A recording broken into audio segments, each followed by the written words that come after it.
আসসালামু আলাইকুম, আমি শামা সজীব হোসেন, সরকারি আবহাওয়াবিদ, বাংলাদেশ আবহাওয়া দপ্তরের পক্ষ থেকে আপনাদেরকে স্বাগত জানাচ্ছি। আজ আমি সেপ্টেম্বর 2024 খ্রিস্টাব্দ মাসের দীর্ঘমেয়াদী আবহাওয়ার পূর্বাভাসটি আপনাদেরকে জানাবো। আপনারা জানেন প্রতি মাসের শুরুতেই ঢাকায় আমাদের সম্মানিত পরিচালক মহোদয়ের সভাপতিত্বে একটি বিশেষজ্ঞ কমিটির বৈঠক অনুষ্ঠিত হয় এবং উক্ত বৈঠক থেকে ওই মাসের দীর্ঘমেয়াদী আবহাওয়ার পূর্বাভাসটি উল্লেখ করা থাকে এবং সেই সঙ্গে বিগত মাসের একটা পর্যালোচনা উল্লেখ থাকে আর কি। তো যেটি উল্লেখ আছে সেটি হচ্ছে যে আগস্ট 24 মাসে সারা দেশে স্বাভাবিক অপেক্ষা বেশি 46.2% বৃষ্টিপাত হয়েছে আর কি।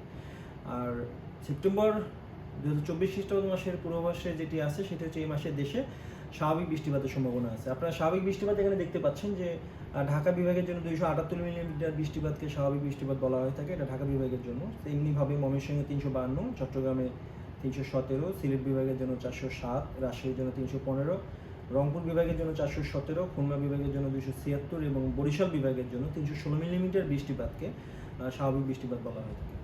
এই মাসে দেশে স্বাভাবিক বৃষ্টিপাতের সম্ভাবনা আছে।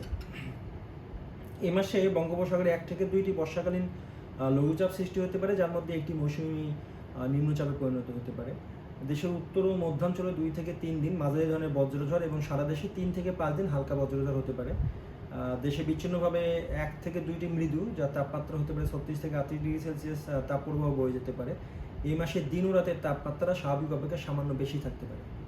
নদ নদীর অবস্থা সেপ্টেম্বর মাসে দেশের উত্তরাঞ্চল, উত্তর পূর্বাঞ্চল ও দক্ষিণ পূর্বাঞ্চলে মৌসুমি ভারী বৃষ্টিপাতজনিত কারণে কতিপয় স্থানে স্বল্পমেয়াদী বন্যা পরিস্থিতির সৃষ্টি হতে পারে। কৃষি আবহাওয়া এই মাসে দেশে দৈনিক গড় বাষ্পীভবন 2 থেকে 4 মিলিমিটার এবং গড় উজ্জ্বল সূর্যকিরণকাল 4.5 ঘন্টা থেকে 6.5 ঘন্টার মধ্যে থাকতে পারে। স্বাক্ষরিত doctor Mohammad Sadekul sir, chairman বিশেষজ্ঞ কমিটি। তো এই ছিল আমাদের সেপ্টেম্বর মাসের দীর্ঘমেয়াদী আবহাওয়ার পূর্বাভাস। আপনারা জানেন যে আমাদের প্রত্যেক দিন 2বার আমাদের ওয়েবসাইটে আবহাওয়ার পূর্বাভাস আপডেট করা থাকে। আপনারা পূর্বাভাসটি লক্ষ্য রাখবেন এবং আবহাওয়াটি পরিবর্তনশীল বিষয়, দৈনন্দিন আবহাওয়াকে কাজে লাগাইতে আমাদের পূর্বাভাস লক্ষ্য রাখুন এবং দৈনন্দিন জীবনে আবহাওয়ার পূর্বাভাসকে কাজে লাগান। তো আজ এই পর্যন্তই, পরবর্তীতে আবারও আপনাদের সঙ্গে পূর্বাভাস নিয়ে কথা হবে।